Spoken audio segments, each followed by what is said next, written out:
waiting for this segment all morning long. We are rolling out the red carpet, not for Tucker, but for some adorable, adoptable dogs. Every year, the Best Friends Animal Society helps cats and dogs who are stuck in animal shelters find homes.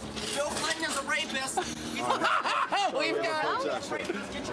We've got a very excitable young man behind us, not a Bill Clinton fan. He's a little bit upset, but that's okay. Everything is fine on Fox and Friends because we are surrounded by dogs. And if there's anything that calms the human heart, it's a canine. And that's the whole point of the segment, actually, is because they're with best friends. And joining us live they're with best friends. And joining us now is the former governor of the border state of New Mexico, Bill Richardson. Great to see you, Governor. So nice to be with you, Tucker. There are millions of people here illegally, and I guess the question is, do the mayors of these cities have any idea who they are? Obama wanting to stop deportations. It's a federal responsibility. Is it a good precedent to set? If I'm mayor, can I just say, you know what, we're not going to enforce that law. Maybe a law against child abuse or drug use or tax evasion. We're just not going to enforce it. There's nothing you can do. Should we do that? Really? As long as the local law community, the local law enforcement community, the local city council agrees with the mayor, this is a states' rights, a city rights issue. The police should so you're a states' rights guy now. A mayor. This is going to wind up in a crazy place. Did you just invoke states' rights? Now you've changed your position. You want the federal government. You want federal laws to run everything. We want the states. We want local control. Is that what you're saying? You've changed your argument with the election of Trump. Come on. Amazing. All right, now, Governor, while we got you here, T.S. Scott Jenkins submitted this ABC Politics tweet. It reads, quote, former KKK leader David Duke praises Trump cabinet picks Bannon, Flynn, Sessions as, quote, great. Like, okay, what does that prove?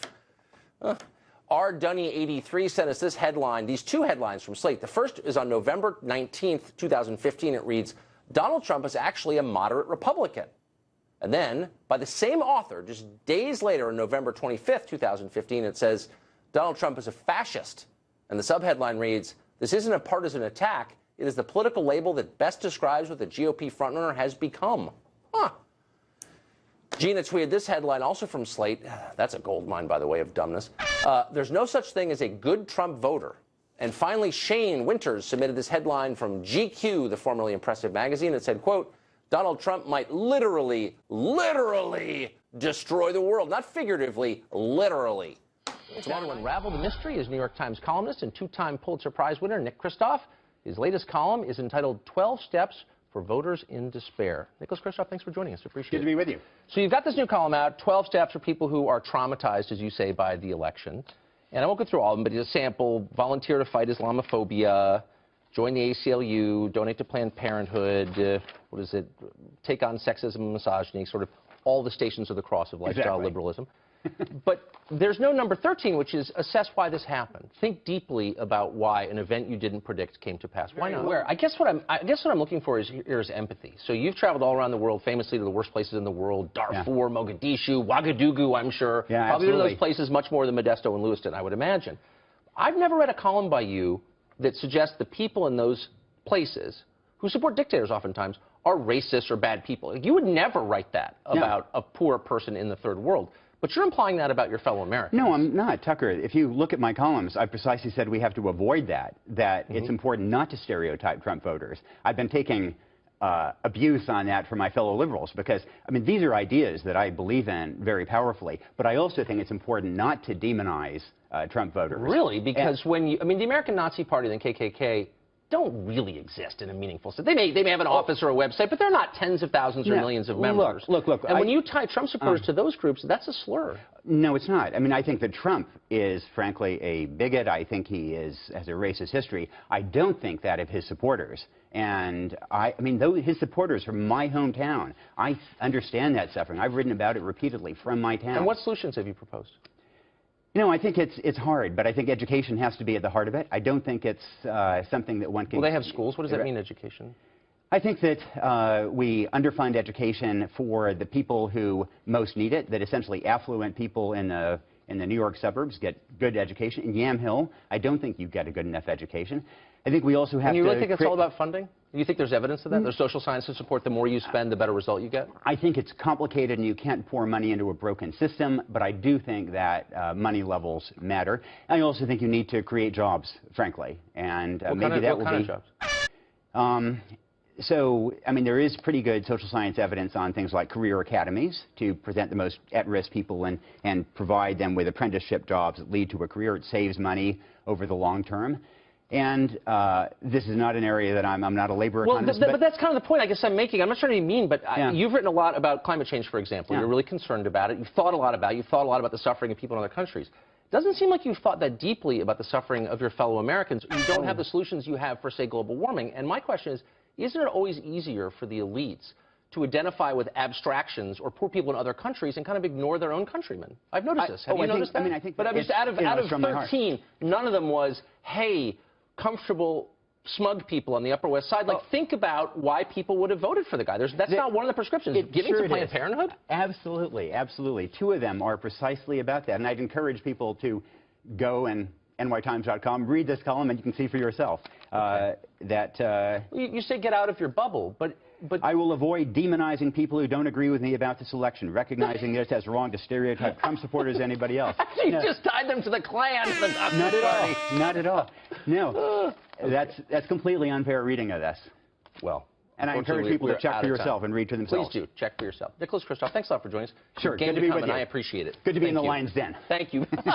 Not much of a lion. Anybody else? You just tied them to the Klan. Not at all. Not at all. No. Well, here's something new. It turns out that half-pound burritos do not technically qualify as diet food, no matter what the packaging might tell you. Chipotle Mexican Grill is facing a class action lawsuit from 3 California customers who are accusing the chain of lying about nutritional information. At issue is the restaurant's new chorizo burrito, which I have not tried, but apparently looks excellent. The menu says it's 300 calories. But according to the complaint, one plaintiff felt, and we're quoting now, excessively full after eating the burrito and realized the item could not have just been 300 calories. Chipotle has not commented on the lawsuit, but previously it responded to baffled customers on Twitter to clarify that the 300 calories is for the chorizo alone, in the same sense that the lettuce on a cheeseburger has fewer calories without the bun, the meat, and the cheese. So how many calories in the entire chorizo burrito? It would be pure speculation, but trust us, more than 300. You don't need a class action suit to know that. For college has removed all American flags from its campus after a recent incident in which unnamed students pulled down the flag the night before Veterans Day and set it on fire. Henceforth, says the school's president, no American flags will be flown on campus. Getting rid of the flag, he wrote, and I'm quoting, will enable us to instead focus our efforts on addressing racist, misogynistic, Islamophobic, anti-immigrant, anti-Semitic, and anti-LBGQ rhetoric and behaviors. Joining us now is Hampshire College student Daniel Vogel, who was in favor of removing the flag, though didn't burn it. Daniel, thanks a lot for coming on tonight. So I want to read you a quote from you. This is to the Amherst Bulletin, and you said, think about the groups who use the flag, from police officers to the U.S. Army. These are the forces on the ground that make oppression happen. Now, the obvious point is, obviously, if the police and the Army were to go away, sensitive college students like you would be eaten alive. Let me ask you a deeper question, which is, you find America unfair? Okay. What's a fairer country? Can you think of a country where you'd rather, for example, go on trial for a felony? Well, first off, Tucker, I'd like to thank you for having me on your show. As a history major like yourself, I think we both recognize that conversations like this in the media are one thing that move this country forward. And as a student working hard to become an American history teacher, I'm really excited to show this interview to my future students as representative of the difficulties of the democratic process. I think to respond to your question, there isn't really a country I'd rather be tried for a felony in. I really doubt that it's not really about me, you know. It's about black people and people of color in this country who, if they were tried for a felony, are much more likely than me to be put in prison for that. Okay, and I'm sure I'll shift the question there. And by the way, I'm not arguing, never would argue that there aren't inequities here, that it's a perfect country or anything like that. Of course not. But is there a country in which African Americans would stand a chance of a fairer trial than the United States? Is there a fairer country? I mean, I guess my question is, like, do you have perspective on the world? When you say that all police and all cops are bad, do you really know what you're talking about? do I have perspective on the world? Yeah, I'm well aware that the United States is militarily involved in over 7 different countries right now. Beyond Iraq and Afghanistan, they're involved in Libya. They're involved in plenty of countries in Africa. We have drone bases across the world, and I think that the U.S. imperial forces are really the main force in the world right now, using military force to oppress people. And I think that while that's like a useful question to ask, like which country would I rather be in, I'd rather that we focus on this country and how we can, fix and improve this country. But why removing is the it, flag isn't this. Okay, I get it, but and I think we should fix and improve the country. But you're basically saying the flag represents evil to the extent that it shouldn't be flown. And my question is, why is it always rich kids who make that point? Why is it always kids from a $62,000 a year college like Hampshire who are making that point? None of the workers who you claim to be representing ever say that. You never see anybody at a trade school burning the American flag. Have you noticed that? I'm not making this up in my mind, am I? I think that you're more likely to pick up a story in which rich kids do burn a flag on the basis that we have more access to the media. I mean, like the flag burning wasn't really. So you think it's like your average HVAC repair school? They're burning the flag. Well, I believe, there is something as you and me both know, the politics of this country are divided by class, and there is like a definite inequality in terms of where liberal thought is, and I think that no matter the question of the class of the students who did burn the flag, and I would say that Hampshire College is fairly generous in terms of its financial aid circumstances, and while I don't know the student that burned the flag, I also don't know the class that they did come from. Really? Because I have some sense. What's the median family income in this country? Do you know? The median family income in this country? Yeah. What does the median family make? Yeah, it's much less. The median family in this country? Yeah, it's much less than 1 year of your schooling. Yeah, of $62,000, which is what you pay or your parents pay for you to go to Hampshire school and burn the American flag. It's much less than that. And so I just wonder if you understand the bounty that you have, the good deal that you have, the excess that you're benefiting from. Do you get that at all? Oh, no. I am 100% privileged to be at this institution.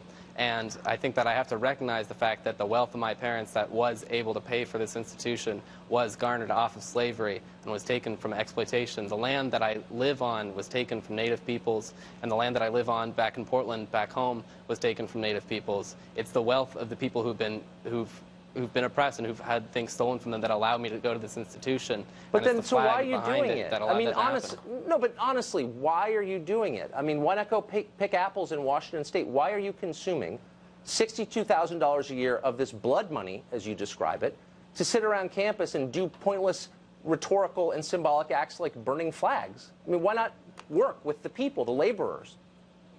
No, I very much disagree that removing the flag was a not useful thing. I mean, it got me on your show, correct? It's a useful tactic in terms of getting voices out there. And I think that going to a school like Hampshire College, I'm not here to defend going to Hampshire College. What I'm here to do is I'm here to defend the removing of the flag from our campus, which was overall a democratic process. So I can understand the context of this. Very quickly, you're for diversity, obviously. And yet, I bet there's virtually nobody on your campus who's openly supporting Donald Trump. Do you yearn for more diversity on your campus, or are you happy in a world where everyone thinks like you? I think diversity is a different word when you're applying it to political standpoints versus different aspects. Like, I can leave Hampshire College and go to UMass or Amherst College right next door and expose myself to different viewpoints. The point of Hampshire College isn't to create a model of our country and then simulate like political debate and whatnot. It's to figure out, well, what is most liberally collect? What is the most social justice academia that we can go for? I'm for diversity, Daniel, and I say we diversify Hampshire College. Thanks a lot for joining us. Oh, yeah. Thank you so much, Doug. Good luck to you. Fatality.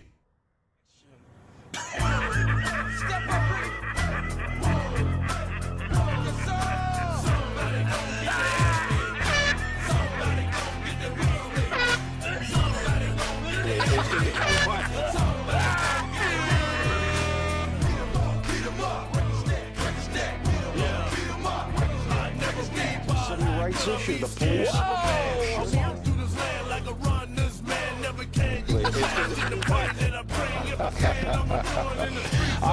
We appreciate you coming on. We know how busy you are. And thanks for being